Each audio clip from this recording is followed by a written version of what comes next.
Oi pessoal, meu nome é João, sou da Charlotte Provence. Eu vou ensinar vocês a acender a lareira ecológica, é muito fácil.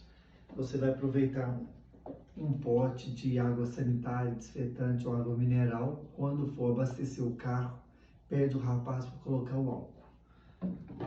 Um funil, a mulherada sabe que é um funil de cozinha, e eu fiquei apaixonado nesse aqui. Vou mostrar de fazer café, ó, tem um furinho no meio. Então é muito fácil. Ó, a gente vai colocar aqui no meio, colocar o etanol, que é o álcool de posto de gasolina. Pode chegar perto aqui, ô cameraman.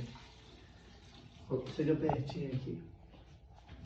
A gente vai acender uma lareira ecológica. Aqui o reservatório dela, e eu vou colocar o álcool, ó. Deixa encher até essa marquinha aqui, ó. Vou colocar. Aí cada lareira tem uma capacidade. Fecha aqui, né? Ó. Fecha o álcool, guarda ele em outro lugar. Pronto. Agora, pessoal, muito simples e seguro, ó. Gosta de fogão de casa? Tá acesa, não tem fumaça, não tem cheiro, não precisa arrumar lenha. É um clique. Para apagar, a lareira ecológica vai com uma tampa, a gente fecha o oxigênio e apaga o fogo.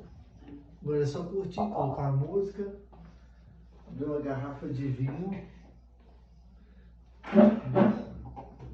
Fica aí. Mostra o fogo aí, cameraman. Mostra o fogo. Vou apagar a luz aqui. Vou apagar a luz aqui, vocês vão ver o fogo. Garrafa de licor. Um licor que meu sogro fez de laranja especial aqui pra gente. Vamos observar que o fogo agora é azul. Por que é azul? Porque o álcool ele é ecológico. É vapor de água, ó. E com o tempo ele vai ficar na cor da chama, que vai aquecer o álcool. Ele tá frio ainda. E agora é só curtir, gente. Colocar uma música gostosa. No caso aqui eu tô com licor de laranja, espetacular.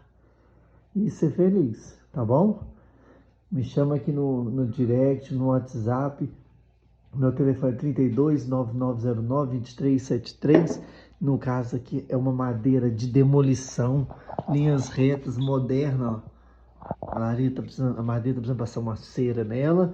E aqui a gente tem um dormente. Aí eu tenho vários formatos. A gente vai acender essa aqui também. Um dormente de 30 quilos.